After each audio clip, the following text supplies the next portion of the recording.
ইমান কি হৈ গ'ল যে ঘৰতকৈ বেছি ভূপেন বৰাৰ ভাড়াতীয়া ঘৰত ইমান মানে মৰম আহি গৈছে।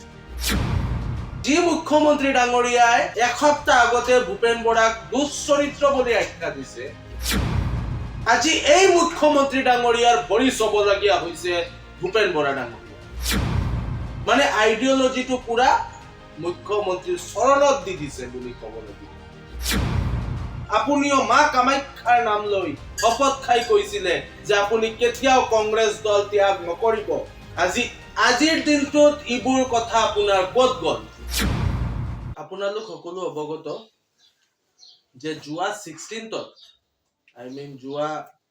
16 ফেব্ৰুৱাৰী অসম প্ৰদেশ কংগ্ৰেছ কমিটিৰ মাননীয় প্ৰাক্তন সভাপতি শ্ৰী ভূপেন কুমাৰ বৰা ডাঙৰীয়াই কংগ্ৰেছৰ পৰা পদত্যাগ কৰিছে।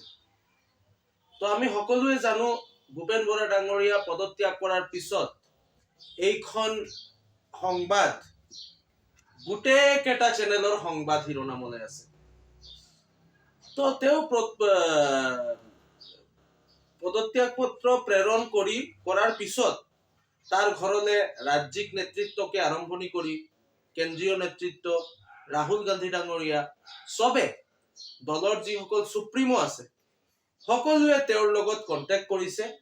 ইনফেক্ট গৌৰৱ গগৈ ডাঙৰীয়াই ৰাজহুৱাকে তাক কাষত বহাই প্ৰেছ মিট কৰি কৈছে যে সৰু ভাতৃ হিচাপে যদি মই কিবা এটা ভুল কৰিছো, জ্যেষ্ঠ দাদা হিচাপে আপুনি মোক ক্ষমা কৰিব।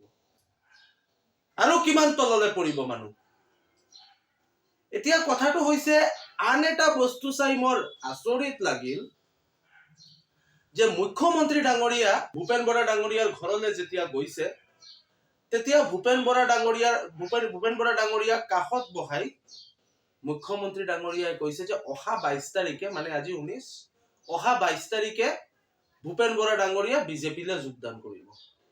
আৰু আটাইতকৈ লাজৰ কথা যেটো লাগিছে আমাৰ কাৰণে যে যি মুখ্যমন্ত্ৰীয়ে আজিৰ পৰা এসপ্তাহ আগতে ভূপেন বৰাৰ চৰিত্ৰলৈ তুলনা মন্তব্য কৰিছে, আজি এটা ঘৰলো কন্দলৰ কাৰণে, আজি এটা ঘৰৰ ভিতৰত যদি আমি 10টা মানুহ থাকো, 10টা মানুহৰ 10টা মতামত থাকিব পাৰে। আমি এইটো ভালকে বহি কথা পাতিলে আমাৰ এইটো মিউচুৱেল হ'ব। এটা ঘৰত থাকিলে ঘৰত কাজিয়া হৈ থাকে। কংগ্ৰেছ পৰিয়ালটো আমাৰ ঘৰৰ নিচিনা। তো ইমান কি হৈ গ'ল যে ঘৰতকৈ বেছি ভূপেন বৰাৰ ভাড়াতীয়া ঘৰত ইমান মানে মৰম আহি গৈছে। তো যি মুখ্যমন্ত্ৰী ডাঙৰীয়াই এসপ্তাহ আগতে ভূপেন বৰাক দুশ্চৰিত্ৰ বুলি আখ্যা দিছে, আজি এই মুখ্যমন্ত্ৰী ডাঙৰীয়াৰ ভৰি চবলগীয়া হৈছে ভূপেন বৰা ডাঙৰীয়া। মানে আইডিঅলজিটো পুৰা মুখ্যমন্ত্ৰীৰ চৰণত দি দিছে বুলি ক'ব লাগিব। বৰ লাজ পালো দেই। ভূপেন বৰা ডাঙৰীয়া, আপোনাৰ নেতৃত্বত আমি কাম কৰিছিলো। আপুনি এটা সময়ত প্ৰদেশ কংগ্ৰেছৰ সভাপতি আছিলে, তেতিয়া আপুনি আমাৰ কংগ্ৰেছৰ অসমৰ সুপ্ৰিমো আছিলে। আমি ভাবিছিলো যে হয় ভূপেন বৰা ডাঙৰীয়া এটলিষ্ট এজন স্বাভিমানী দলৰ কৰ্মী। আপুনি কৈছিলে যে মুখ্যমন্ত্ৰীক চেলেঞ্জ কৰি যে মুখ্যমন্ত্ৰীৰ যদি গাৰ্ডছ আছে তেনেহলে মুখ্যমন্ত্ৰীয়ে যদি ক্ষমতা আছে তেনেহলে মুখ্যমন্ত্ৰীয়ে ইয়াতে গৈ শপত খায় যে তেওঁ কেতিয়া দল ত্যাগ নকৰে, মানে বিজেপি দল ত্যাগ নকৰে। আপুনিও সাজু আছিলে, আপুনিও মা কামাখ্যাৰ নাম লৈ শপত খাই কৈছিলে যে আপুনি কেতিয়াও কংগ্ৰেছ দল ত্যাগ নকৰিব। আজিৰ দিনটোত এইবোৰ কথা আপোনাৰ ক'ত গ'ল? আৰু টকা পইচাৰ মাত আপুনি মাতি আছে, টকা পইচা লেনদেন লৈ আপুনি কংগ্ৰেছক ব্লেম কৰি আছে উইদাউট এনি ভেলিড প্ৰুফ। আপোনাৰ হাতত যদি কিবা তথ্য আছে আপুনি দিয়ক। আৰু সবতকৈ লাজৰ কথাটো হৈছে এইটো, মুখ্যমন্ত্ৰী ডাঙৰীয়াৰ চৰিত্ৰলৈ এসপ্তাহ আগতে ভূপেন বৰা ডাঙৰীয়াৰ চৰিত্ৰলৈ এসপ্তাহ আগতে মুখ্যমন্ত্ৰীয়ে কিবা কিবি কৈছিলে, আজি আচৰিত ভাৱে মুখ্যমন্ত্ৰীৰ ওচৰত ভূপেন বৰা আধ্যাত্মিক হৈ গ'ল। তাতকৈ কমেডিয়ান চিনেমা আৰু কিবা আছে নেকি? মইতো ভাবো একো নাই।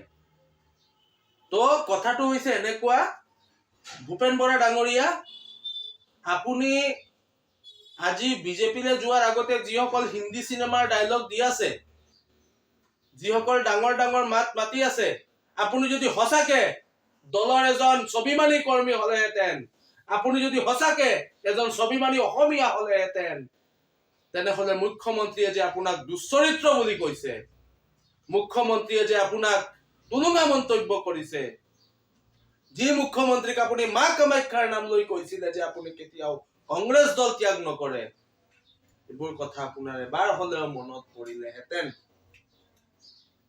কথাটো হৈছে এনেকুৱা, এজ এ যুৱ কংগ্ৰেছী মই এটাই কথা কব খুজিছো যে এজন ভূপেন বৰা গলে 10টা ভূপেন বৰা আহিব।